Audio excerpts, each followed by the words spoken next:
everybody. Welcome to another Making a Geek. I am Damien DiCarlo. I am joined with Emily Turner. Hi. Hi. She is my co host today as we are about to introduce an amazing set of guests, huge influences in the geek world. Their credits include over 700 produced credits, a #1 hit, and an Emmy nomination. But mostly they are known for the insanely popular show X-Men, the animated series. Eric and Julia Lewald, welcome. Oh, hello. It's a treat to be here. Yeah, thanks, Amy. Good to see you again. I love this. How are you guys? Everything doing good? A little overwarm. It's Southern California. Yeah. Just a bit. Yeah, but it hasn't been a bad year. It's just we're having our 8 days of 105 here to remind us how the planet's going. But that Right. aside, no, all's good. All's real good. Good. You guys look good. Definitely, I've talked with you guys regards to X-Men. I'm glad that we're talking yet again. Plenty to talk about. We also have a bit of information and just discussion regards to X-Men 97. But before we get into that, I'll just get into the original show. So this was debuted in 1992, October, if I'm correct. Yes. October 31st, Halloween night. Halloween. And I was there. I saw it in the premiere. I was a little kid and I loved it. I'll never forget that date. I was convinced it was going to tank because it's Halloween night. What kid is going to be home?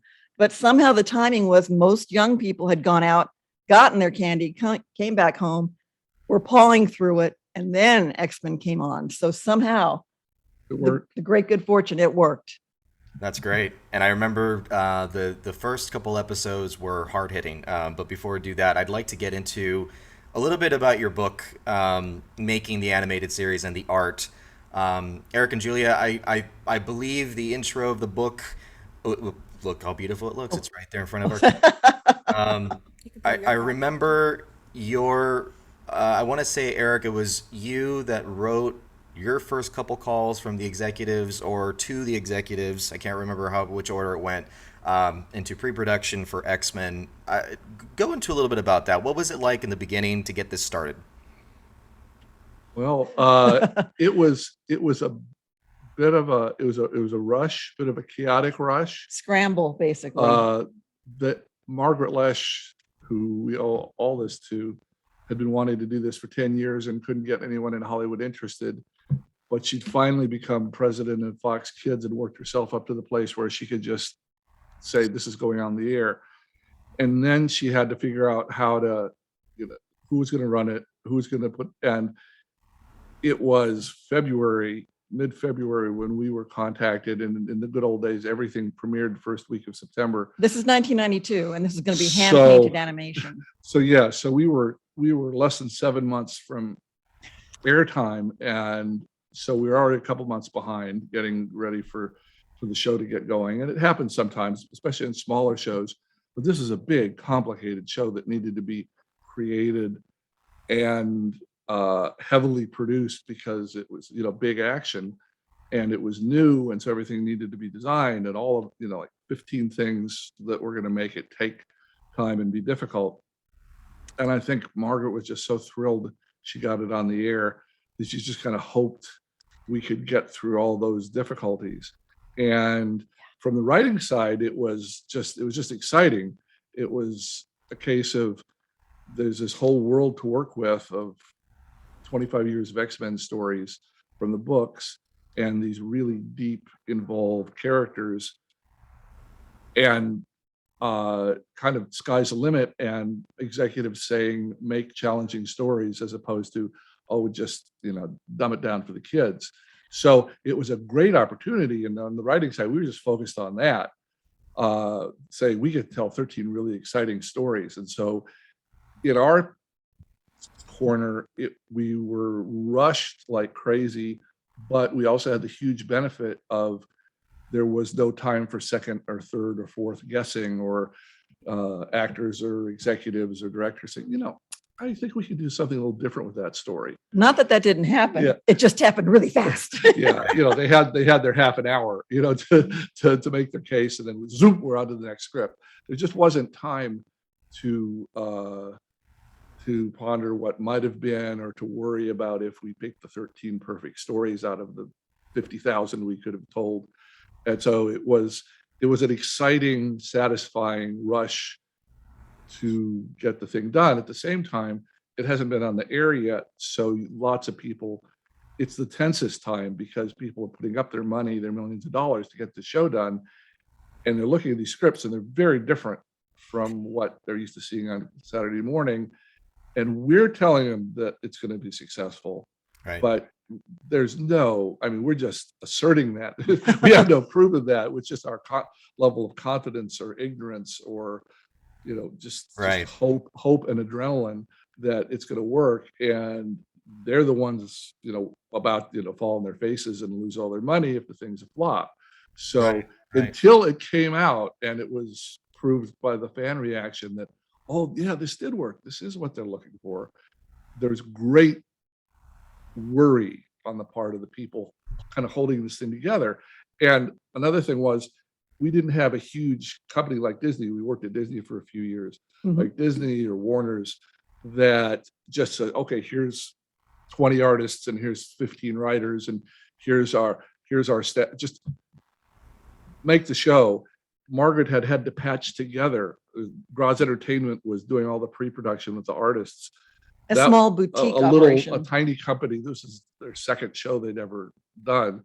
And Saban put some money in, and he was used to doing lower level stuff and animating in Korea. So somebody, Margaret and Stephanie Graciano at Graz, were holding this circus of 6 or 7 different little groups of people together. We never had an office. We just wrote all the stuff from home.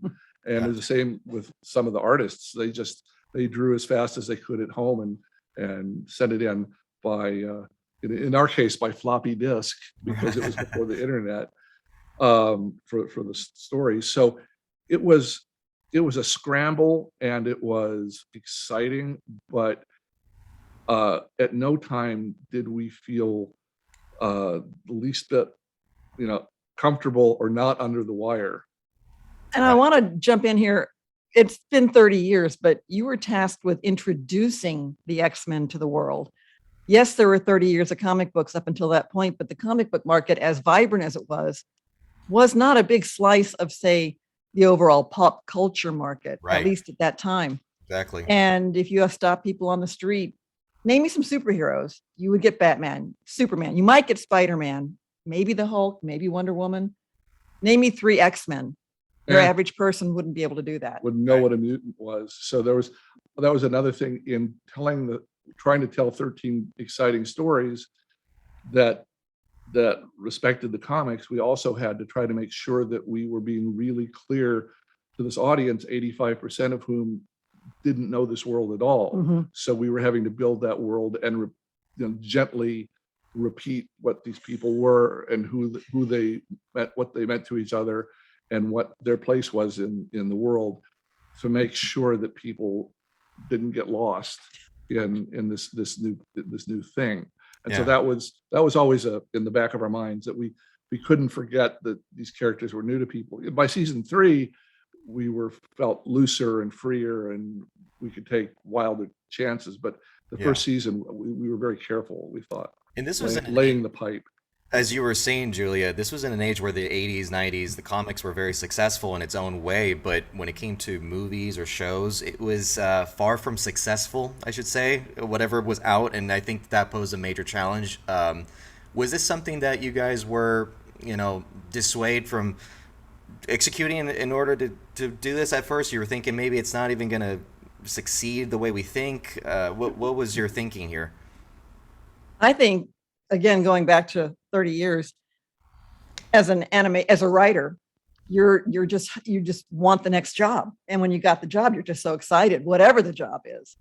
And this had the possibility, it was a 13 episode order, and I got to write Days of Future Past Part 1. I was one of the team of writers that worked on the first season.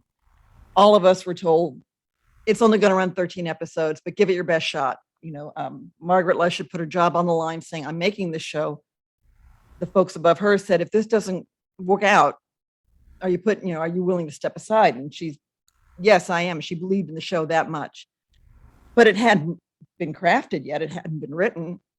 Got to be a part of that, but always with an eye toward, this job is now, what's the next job? Yeah, and we're just it's odd. We bounced around from so many shows, which is kind of the way the world works out here for animation writers. There aren't a lot of writing staffs. In the case of almost every show we've ever done, somebody ends up being the showrunner and picks, and it's piecework if you get a script or you don't get a script. Mhm. And so we're constantly trying out new series and trying to write new characters and new stories, and you do the best you can and you hope for the best, but you never know what, animation takes so long. You finish a script and it's maybe 6-7 months later when it premieres, and you don't know if the voices are going to be exciting or add something to the story. You don't know if the animation is going to be wonderful, or if they cut corners on that, or that it was assigned to the C team that week, because there were various levels of animators in each studio. So you kind of were writing with the idea that this is the best I can imagine this. If I'm lucky, it'll look okay. If I'm unlucky, it's not going to be what I imagine at all. And if I'm really lucky, some shows we've been involved with, you just look what those people did with my script. And so you don't know that while you're writing. We're completely done writing July 22nd, and it didn't properly premiere to January. That's how long you have to wait to see if the 13 or 20 scripts that you do for a season are going to hold together and make sense with each other. So there's a weird patience and an enforced, you have to be confident, or you go crazy, Right. waiting and wondering and being anxious. And that's the about it. thing, your confidence level. I mean, so you go through all this. We go through the process of getting this done, and I remember the story being that some studios didn't want it, and so then finally it comes to fruition. You guys make it happen, and then your first intro is a first episode, Night of the Sentinels. You have Morph die, so you have now that you killed off an X-Man for a kids show. I mean, then you have that against you, or did it work in your favor? What? Tell me what happened here after that. I think we can safely say, I mean, that was a struggle dealing with the executives, because that was pushing the challenging storytelling pretty far for a kids show. But you did say for a kids show, this was a Saturday morning animated show. That's what this was for Fox Kids, which was the new kid in town. You had ABC, NBC, CBS, but Fox was just trying to crack the network market. Fox had about 5% of the market, a year before we did this, because they were just starting out, and the three networks had 95%. And by the time X-Men was, I think, 8 weeks in, Fox was leading, had 40-some% of the market. It was great. It was just great acceleration. But they were willing to take chances. Margaret Lesh was willing to take chances. And to answer your question specifically about the Morph heroic sacrifice for the team, that has stuck with, I'd say, 80% of the fans we talk to at cons that come up and say, "Oh, it's great." And I knew in episode 2 when Morph was killed that the show was going to be different. And they all make that reference point. Like, that's when I knew I was hooked, and that I just couldn't wait to see what happened in episode 3. But that was you and Mark Edens, your head writer, making the decision. You said heroic sacrifice. Yeah. That came from. This came from this heroic storytelling, and which is what we thought these guys were. They were 20-somethings that had a serious challenge, and we didn't want to downplay it, and we didn't want the violence to be, kind of patty cake. Nobody gets hurt. Right. Aren't we having fun, and winking at the camera like the A-team afterwards and having a cigar? You want these people to be vulnerable and struggle and conflicted, and having someone die seemed to be crucial to that. And that's why Morph was written in the story in the first place. So you might already expendable. The guy with the red shirt. There was one. Our Star Trek reference. Sorry, Emily, what? No, I was just going to say there was something that I had read that it was a almost abysmal first take of voiceovers from the actors, because it didn't match with the view that you guys had in trying to make it more grungy, more authentic. Yeah, and it's true. It was really scary.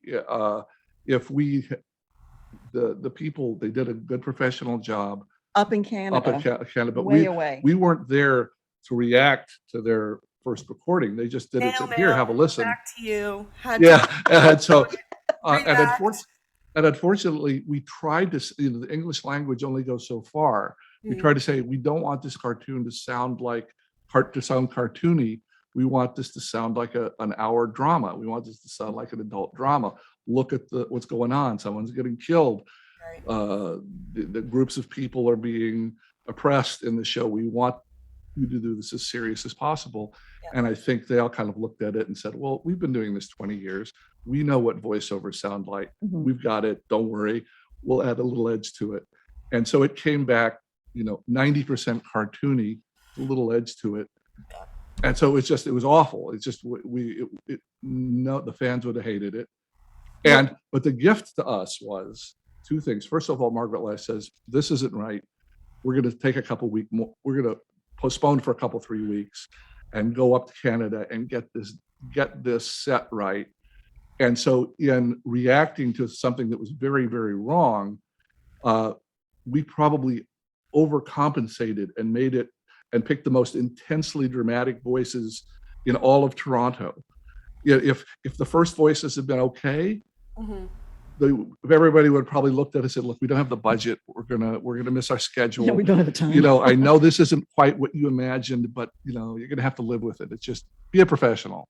Yeah. And we would have probably done that and gone on, and it would have sounded kind of okay, and it would have been half the show it was. I think the initial stumble with the misunderstanding with the voices about how dramatic we wanted them to sound made us push triple hard and made it as dramatic as it was. And looking backward, it was a gift.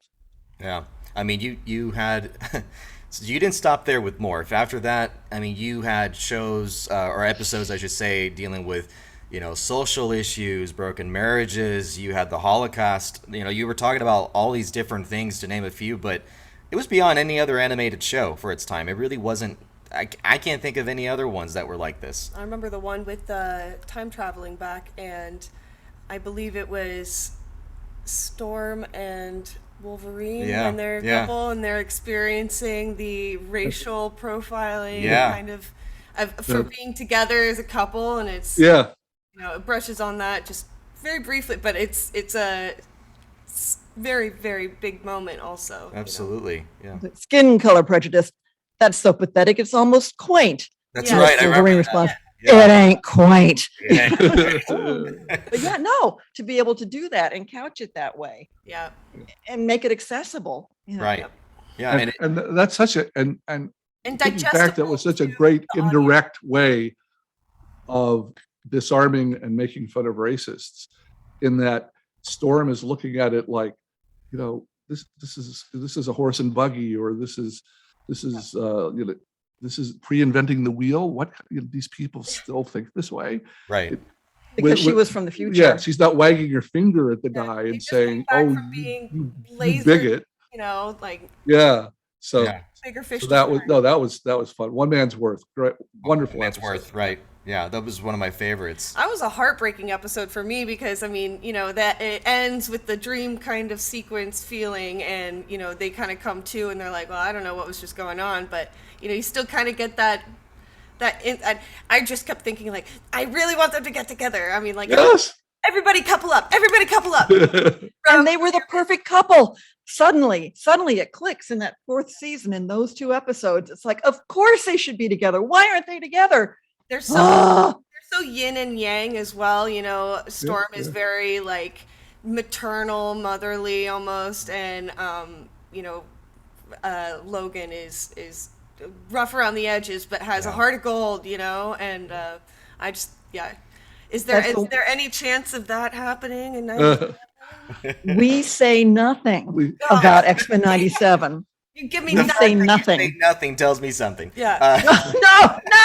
I'm kidding. I'm kidding. Eric, what do you have to say? what do I have not to say? Yeah, really. Dad, what do you think? Mom says no. Yeah, but I think in one of the features, if you look at, I forget which movie it is, but in one of the features, there's an alternative like cut scenes in one of the featured DVDs, Blu-rays, whatever. And I can't remember. It's the third, fourth, fifth. What one of them could it be Days of Future Past? Anyway, there's a scene where they take that, and it's Hugh Jackman and Halle Berry having a kiss. You know, would you give up my love? You know, they filmed that scene, but it didn't fit in the story, so they had to cut it. Wow. That episode kills me. That's the one time Wolverine wears a wedding band. Yeah. Which Anybody, right? Well, and Storm as well. It's like, oh my god. It definitely pulled on the heartstrings. There's so much that X-Men for its time has been just ahead of its time in a lot of ways with its narrative and the way the storytelling was, which now takes me to the next part, which now we are set up 30 years later for X-Men 97. We were all there at San Diego Comic-Con this year, and Right. the buzz around your panel was just insanity. So let's talk about it. Let's just get into it. X-Men 97, let's go. This is what everybody wants to hear. Well, we had the pleasure at San Diego Comic-Con of being there when Marvel had its first Marvel animation panel in Ballroom 20. That's the first time they've done an event for their animation versus their big just Marvel panels on Saturday. Got to be there for that, and Bo DeMaio is the head guy on X-Men 97, and the stories are in good hands. Let me say that the people working on X-Men 97 are the people who grew up watching X-Men. Yeah, but a bunch of intense, overworking 30-somethings like we were 30 years ago. So it was. So there were a couple of panels. One was the huge Marvel panel, which is like 4,500 seat ballroom, and they were mentioning there were 5 series they were talking about, and one of them's a young Spider-Man one, and there's a Groot, a couple others, but they saved the last, and all the finisher was okay. We got X-Men 97. Everybody's going crazy, and they showed an animatic. They showed some of it in movement, and so some designs, and people really enjoyed it. And Bo was really just incredibly generous and nice about it. He says, before we start talking about this new show, there's 3 people here in the audience without whom none of this would have been possible. And, Larry Houston and Eric and Julia. And so we were able to stand and wave to the fan, which was absolutely, he hadn't warned us. No. But the second one, you're talking about the panel that we did with when Bo stepped up with the other surprise. Oh, with Dan Wiesenmeyer and Lenore Zan, the voice of Rogue, who was the first time ever at San Diego for her. Yeah, so Tricky Bo in his showmanship.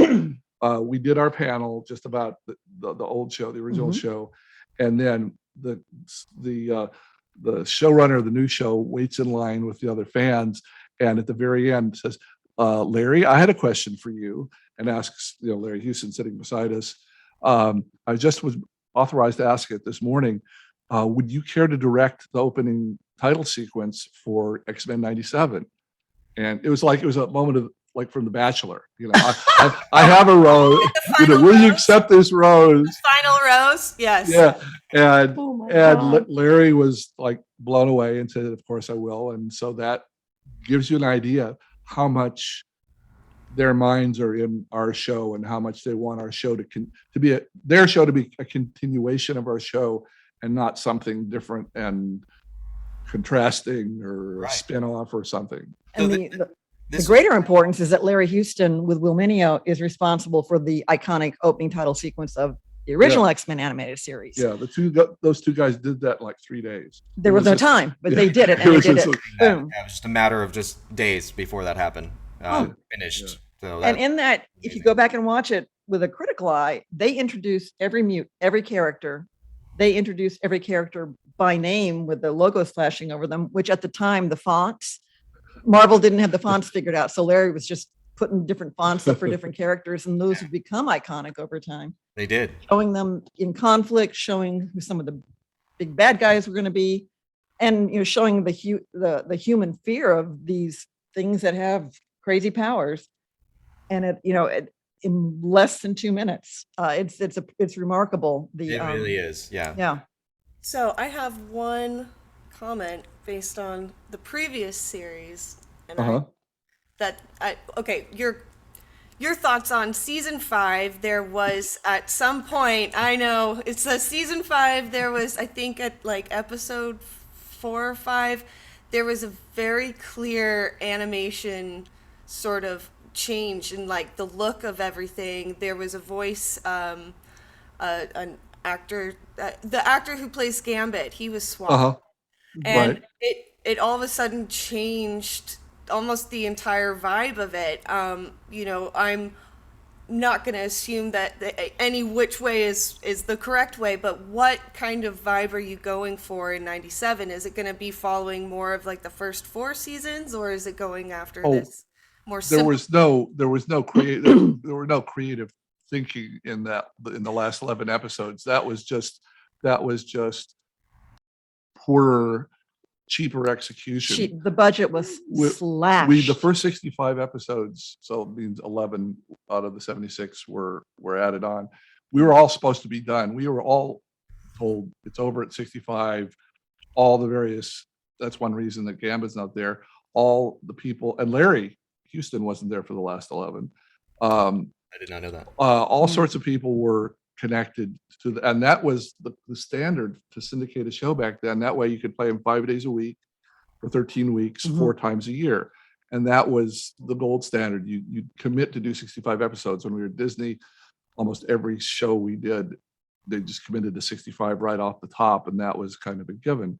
So all that was set. And we were all set, and we had written the big 4-part time travel episode, Beyond Good and Evil, as the ending of the series. That was going to be the end. You had written it to wrap it up. We still have that outline where it wraps up the show. Where we introduced a bunch of new characters, including Psylocke and people that were going to become new X-Men. And the end of the story was 5 of the current X-Men were leaving, and Psylocke and Archangel and Bishop and Shard were going to come in and become X-Men.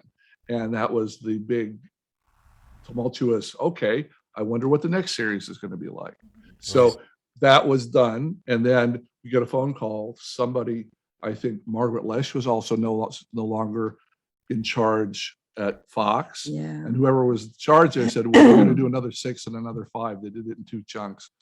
And we're going to get a cheaper animation house, and we're going to simplify the design so that it's easier to animate, and we're cutting the budgets by 1/3 and da-da-da-da-da-da-da.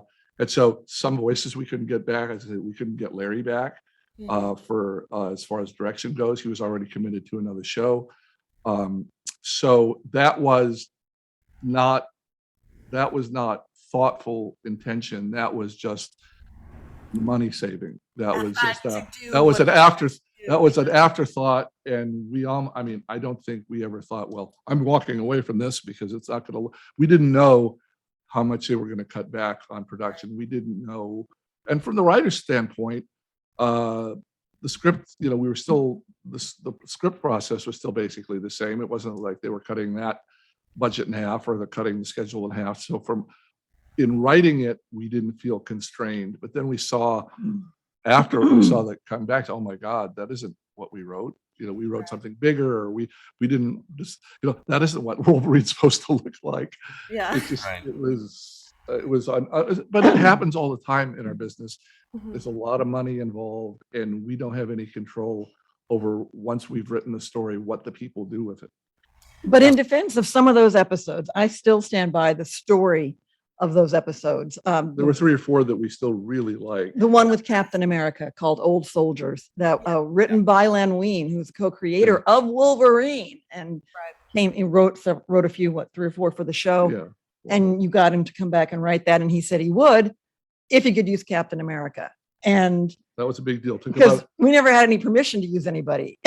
They wouldn't give it to us. That was huge. But he's Len Wein. He got it. Yeah. He got the permission. And we liked the way it ended with graduation day. We thought that story came together real tight. Yeah. Go Emily. A lot of tears on that one. And there's the one with the Phalanx with Beast, the 2-parter, where he's with a guy that sacrifices himself. That one, I thought the story was nice and tight, but it's the animation's distracting. They redid the opening's music a little. Yeah. I think that was a financial thing to I'm where sure it was. if they redid it, they have all the rights to whatever they redid, and they didn't have to the old one, because there's obviously no reason to change the old music. Right. And I think they left out previously on for some of those. There were a bunch of decisions they made in the last season, all of which I think were financial, that we wish hadn't never happened. But again, So it's safe to say season 4 and before, like the first 4 seasons, that's really what you guys are proud of. That's like that's what it looked like and what you had envisioned from the beginning. Yeah, and it just goes to show you, if Margaret hadn't been there, we would have been lucky to get it to look like the season 5 for the whole series. Yes. If somebody else had been in charge, they would say, we're not going to spend this kind of time and money on this stuff. Yeah. And it just would have ended up looking as weak or weaker than the last bit for the whole series. So again, salute to Margaret for standing by this and helping us make it as good as it was. Yep. So if we are kind of summarizing a bit of what I know so far from you guys and what we've heard, new network, new era of TV, mostly free reigns, maybe in terms of this is our chance to show the fans what we really want versus what we were allowed to. Is this the case for X-Men 97? Is this more free reign, more, in terms of even censorship now? It is. Well, it's not, we don't want not a kids show. It's on. We don't want to speak to any of that because we really don't know from the inside. We are allowed. We get to see various stages of production, and we're very excited by what we see.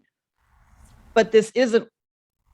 You had to answer to broadcast standards and practices on Fox Kids, and it was a wonderful woman named Avery Coburn, who. That was part and parcel of how kids animation was done back then. If you were going to broadcast on a network TV, you had to have a broadcast standards and practices person. And her word was law.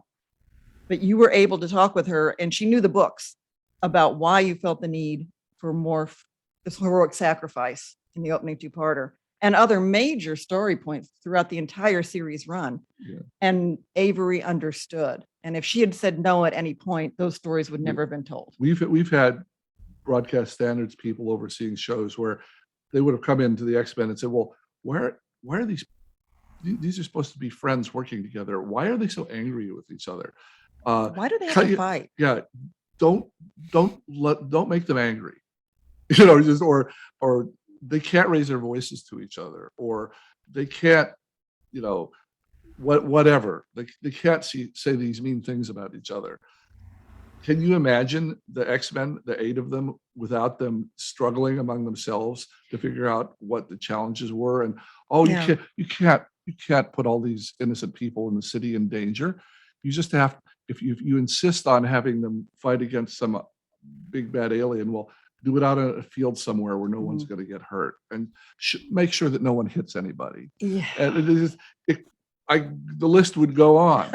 And that's what Avery was working within, from previous shows. And what is it, He-Man or some of the shows before where people had swords. Well, they couldn't be sharp swords. Nobody ever cut anybody. Right. It just they banged a little and then they quit. And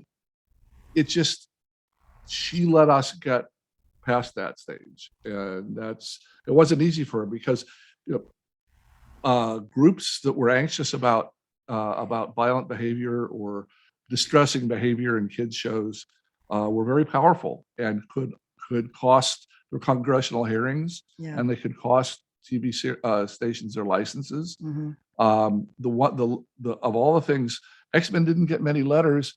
Beetlejuice did, of all things, because it was, if you think about it, it's a demon from the nether world coming up and causing mischief, or just causing mischief where he lives.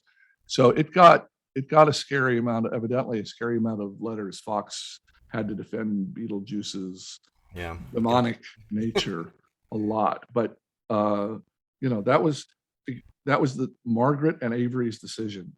If we could not have done any of the stories we did without their help. So let's go with setting of the show. X-Men 97, is this something to what we've seen like in Stranger Things where it's modern made but takes place in the 80s? Is this, are you giving an authentic 97 feel to it, or is it just not really, let's not read too much into 1997 here? No, it is 1997. It is 1997. They are picking up where X-Men left off. Yeah, in fact, one way of thinking about it is, where did we leave all these characters in Graduation Day? Mhm. Right. Where was everybody? And they are now, say it's weeks, months after that. You're coming back to the same group of people, having been through the 76 episodes that you've been through, Yes. and references to them. So that's just one thing that they're very clear about, and that we're able to talk about, is that they want it to emphasize it's a continuation. It's episode 77 of our show is where it starts. It's not some changed world. So it's going to be picking up more or less with Xavier out of the photo or out of the picture, and Magneto more or less in leadership. That's, I believe, what they said. They did say that information. San Diego. Yeah, we've been trying to be careful. I know. What can we Bo say? said a couple things. And it's like, okay, we can say that. Yeah, that's exactly. Verbatim, repeat. Yes. Yeah, but that's exactly what they said. Well, that's cool. We're bringing back 90s fashion. We're bringing back 90s slogans and whatnot. And please bring back arcades and, Walkmans. Chili fries. Chili Come fries. on. Chili fries. That reminds me of Chili.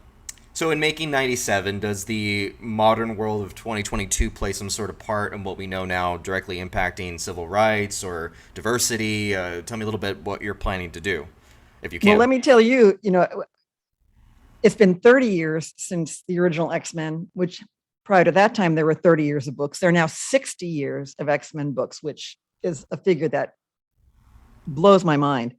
But I will occasionally tease. Okay, and Damien, you brought it up that X-Men, the animated series, dealt with big deal issues, if I can call them that. Dealt with racism, bigotry, all these things. It's like, did you people learn nothing? Here we are 30 years later. Good freaking God, what is going on in the world? I hear you say that often. Yeah. Yeah. Not learn anything. Goodness. So I don't, it's not something that we are putting on X-Men. I think that's just organically what the X-Men are. And tragically, where are we as a country and a planet? That's on us. That's on us, not X-Men. I don't think there's gonna again, just to get our roles clear on this, they've been working on this show for a year and a half, and it's another year till it premieres. So they're putting 2.5 years of a staff of 100. He's a little jealous. Yeah. We had 7 months. What's going on? Get on it. I know. So they obviously are very focused about what they're doing and our position on this as consulting producers was very nice of them to hire us on, the two of us and Larry. As Bo explicitly put it, they want us to be their first audience. We're not there in the writing room with them. We're not cracking stories and thinking up new exciting stuff for the X-Men to do. We're looking at scripts and animatics and saying, that really feels like an X-Men show, but here in the middle, how about if we add this, or I'm not, you really want to take Beast there, just questions that after they've done the story, after they've laid it out, after they said, isn't this an exciting series of events? They want our opinion. And so consult. So we're advisors. And they listen. They've been very gracious. And they're very nice about it. And if they disagree, they disagree. And but the point is, even though we feel honored about being part of it, we want to make sure everybody understands it's their show. It's absolutely positively, and they put so many thousands of hours into it. we care about it, and we think it's going in Tremendously. a good direction, and we feel confident that the fans will love it. But we don't want to take credit for its direction. Right. We just want I we understand. just want to take credit for being along on the ride. Right. So, if you can tell me this much, do you know if the show now for X-Men 97 will be borrowing stories from the comics the way 92 did, but now maybe post 97 comics, like what was out during that time? Again, they've got. They got so much more to work with. Oh, my- My feeling is that they know, their writing staff knows the comics, the 60 years of comics, better than our writing staff knew the 25 to 30 years of, because there was 5 years repeats back in our day. Mhm. Better than we knew. There were 2 or 3 people that wrote for our show that really knew the books, but most of them didn't. And so, myself included. So we were taking bits and pieces that we thought would make our stories resonate more and connect to the books. Whereas I think this staff is going to be more X-Men literate and more steeped in X-Men lore. And there's going to be stuff that if you know the books, there are going to be even more story references to the books as a percentage than that we did. I think I could say it safely that they really know the source material. Yeah. And it's an honor to hear you say, Damien, that X-Men, the animated series, how it was sort of faithful and drew from the books. Obviously, it's the X-Men, but there aren't that many direct adaptations. If you go back and look at each episode, there a lot of them. Everything pulls from the books. But as far as straight up adaptations, again, season 1, I'm writing Days of Future Past. Well, we don't have Kitty Pryde. Oh, okay. You're going to send Bishop back. Who's Bishop? Well, we just created. He's new, but here's who Bishop is, and he's going to actually go back. But Kitty Pryde, she sends her brain. No, we're not doing that. It's like, Right. but people speak kindly of Days of Future Past, in spite of those kinds of dramatic changes that the series was obligated to make to be X-Men the animated series. And I And believe I that was the one expect- that you wrote, right, Julia? That's my Right. favorite. That's my favorite episode. Both of those, hands down. I've told you this before, and I'll say it again. Days of Future Past, Part 1 and 2, hands down, my favorite episodes. Everything in terms of story writing, the putting Bishop in there. I mean, you couldn't have crafted better. I mean, that's what I love about it. It was really well done. Man, you're Boy, I'm going to float on that for a few days. Thank you. Thank you. Also, though, shout out to Bob Skier and Marty Eisenberg, who wrote Part 2. And again, we were all in our separate homes, heads down, doing our stuff, dropping off floppy disks. Right. hoping that it Back to and machines and- you got to make sure everything fits Pandemic together. Yeah, No. absolutely. Yeah.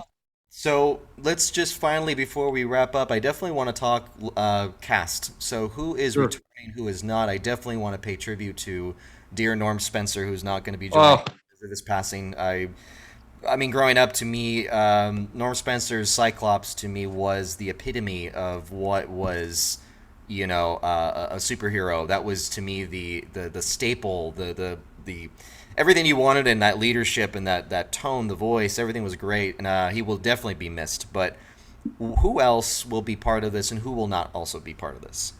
I think we can safely talk about Yeah, some of the the voices, cast that we know. the Yeah. cast that we know, and delighted that Lenore Zan will be back as Rogue.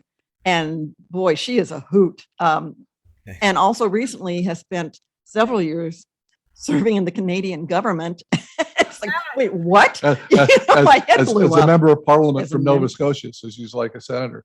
And she's recently left politics and is now able to do this now. But you had the fun story in the So political she's scene. powerful. She can literally fly now in real life. In real life, she's petite, she's blonde, but she's in the political. Yeah, that she'd bump into these 40-something senators or members of parliament Whatever they when call they're trying to them. pass a bill in the Canadian parliament, and they'd be arguing politics, and then she mentioned, by the way, I was Rogue on X-Men the animated series, and then these she guys turned are like, on. wait a minute, I was 12 when that came on, and Yeah. these rough antagonistic Canadian politicians would get weak in the knees because they were having to argue with Rogue. The Yeah. distinct voice. I mean, Emily, you had a really great reaction to it. I mean, she has an amazing voice in general. I've heard her even in interviews, but I mean, the Rogue voice is just something about it. It's very unique. It's like a baby from the South after they smoked a half a pack of cigarettes and drank something. Nice, Emily. I like I that. love that raspiness, though. I love it. Yeah. It kind of the woman who voices Tommy Pickles, I remember she has got Oh yeah. Okay, right. that squeaky Yeah, voice as Yeah. well. absolutely. I think it's super unique, and yeah, I mean, very endearing. If she Yeah. if she came into any amount of Parliament or something and just went sugar, and then it would be like all over for everyone, you know. Yeah. So, Unanimous vote. Yes. Whatever you want. whatever, I agree. So she's coming back, and George Buza is coming back as Beast, our wonderful Beast. All Who right. is my favorite. Just he's the damaged poet who needs love. Beautiful human And being. and who's a massive guy in real life. You know, you imagine him on a motorcycle. But the nicest guy, Yeah. as Beast would be. And But yeah, and Cal Dodd's coming back as Wolverine. I mean, my God, So there's That's- three central characters. we understand that others from the original voice may not be voice cast, may not be coming back in their roles. We're not sure yet who all those might be, but we understand they're bringing back as much of the original Yeah, cast as five- they can to play yeah. even different parts, which I think is wonderful. 5, 6, 7 more from the original cast in new places, you know, that they want to use them, where they may have someone else as the lead character that they used to be. But We're all 30 years older. Yeah. Things change. And We it's just supposed heard- to be X-Men 97. So Just heard Emily just blurt out Chris Potter. Is Chris Potter's coming back, right? I Are we think are we so. certain of that? I don't want to say certain, but I want to say maybe certain. Can I say maybe certain, Chris Yes, Potter? I- I think. yeah, I Yeah. think so. Yeah.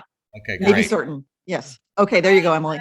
I mean, when they did that voice change in season 5, I was like, the essence, it's gone. I It's just don't gone. feel it anymore. Different voice actor. He was talented in his own way, but I think we were so used to Chris Potter that it was just like it was a slap in the face a bit, and we were like, whoa, it was a sucker punch. Yeah. Well, and let me suggest that, look, I'm not going to argue with Hugh Jackman. I'm not going to argue with Halle Berry. I'm sure not going to argue with Patrick Stewart. But when I see an X-Men image, the voices I hear in my head, whether I'm reading a book or whatever it is, it's the voices from the animated series. Those are my X-Men voices in my head. Absolutely. Same for And me. I think for a lot of people, Eric, you had the story of Bob Harris. Oh yeah. Just the guy, the gentleman that was a real help to us from Marvel. He was at the in New top- York. in '92. There were 4 X-Men titles that he was editing, he was running. So he's 80-hour-a-week job. And he was our contact. He was our creative contact. When we had a question, is Wolverine really like this? Or would Storm have a scene like this? And he saw every premise, every outline, every script, and would comment, said, no, I just don't think this is an X-Men story, or I think it's a great X-Men story. So he had his mind in our series from the get-go, as much as he could, given the fact he had a huge job on his side. Yeah. But he was talking about, he had a really surreal experience going up after the bad recordings. He and Joe Calamari, who's a great last name, from Marvel, went up along with a couple people from our side, Larry Houston and Sidney Iwander, to sit in on a couple weeks of recasting to make sure that because we agreed with Marvel what we thought the show should be, and they got it and we got it, and obviously the voice talent missed it the first shot. So okay, each of Fox and Marvel are each sending 2 people up there to be in it on the recasting. And Bob was there, and he said he was listening to these people. He had grown up reading X-Men comics, and he'd memorized everyone from 1963 onwards. But they'd all been internal voices. He'd never heard someone speak it. Like you'd say you'd memorized Sherlock Holmes, and you'd never seen the Sherlock Holmes movie. Suddenly there's an actor there being Wolverine, Right. or being Rogue. And he said it gave him goosebumps. It's just, I've lived with that character for 30 years, and now I'm hearing him or her speak for the first time in my life. And he said it As that voice, as the right voice. as the right, yeah. And he said there were lots of times when everybody in the booth, it was unanimous. Like they listened to half a dozen, people that are trying to be Rogue or trying to be some, and then suddenly Lenore would speak for 5 seconds. And as some of the actors said, they'd look over in the booth and everybody be jumping up and down out of their chairs because that's it. That's the voice we've been hearing in our heads as we read all the scripts. When you know it, you know it. So there was great unanimity in the choice of the final cast, and it was a case of there were even people like the guy that was Cable, Lawrence Bain, who was excellent as Cable. He was runner up for Wolverine. You can imagine. Yeah, and absolutely. he would have been a great Wolverine. So it wasn't before nobody sounded right, and then when we got the audio cassette set down of the new casting, there were 2 or 3, 4 people that could have done a solid job in all of the roles. It was that much of a sea change. Like the people directing it got it and got what we needed. Absolutely. Wow, we are so excited. Eric, Julia, we're excited for this next chapter. Absolutely. As fans, now that's on Disney Plus, I mean, there's just no reason to not be hyped the way we are right now, all of us as fans. We definitely wish you the very best of luck with X-Men 97. We heart you guys very much. We digital hugs across the galaxy. You know? Yes. Yeah. But the young kid in me just have to always say, screaming, hell yeah, bring more, because I'm so excited. Eric, Julia, before we go, where can folks find you and your book? Please, I am spending way too much time on Twitter at X-Men TAS, which is what we call X-Men the Animated Series. So we got X-Men TAS, Facebook, Instagram, and mostly Twitter. We have a website. We're working on getting that a little more fine-tuned. We have the 2 books. We've got X-Men, the Art and Making of the Animated Series, and we have Eric's oral history previously on X-Men. You can get them through Amazon.com.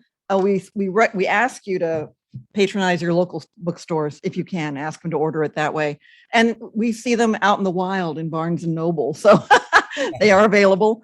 And we're working on a way, if folks want to order through us, we're working on it where we can sign it for you and ship it to you. Yeah, because we can get the books directly from the publishers and sign them here and ship them out, and we're happy to do it. Yeah, we're working on that. If you contact us, that's a way to get a personally signed copy. Cool. Pick it up, guys. Definitely worth it. I've read both cover to cover. Worth it. Miss Emily, where can folks find you on social media? At Emily_Turner, and Emily is spelled Emilie. Wherever the prettiest face is. You can find me at Damien_DeCarlo, our website, makingageek.com. Until next time, everybody, keep calm and geek on. Good night, everybody. Bye, Damien.